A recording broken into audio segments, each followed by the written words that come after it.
全運會嘅歷史可以追溯到66年前，當時為咗推動發展體育運動、增強人民體質嘅口號，以及借住中華人民共和國建國10週年嘅契機，第一屆嘅全運會就喺1959年嘅9月13號喺工人體育場開幕啦。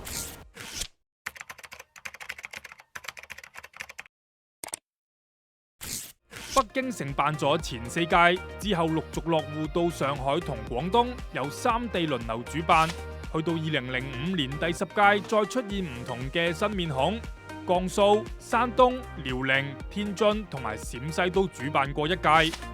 期間越嚟越多代表團加入，香港同埋澳門分別喺回歸之後成為參賽隊伍一份子。香港就由1997年第8屆開始參加。而澳門就喺2001年9運會首次有運動員踏足全運會嘅大舞台。嚟到2025年第15屆，首次由粵港澳3地聯合承辦綜合性體育賽事，意義深遠。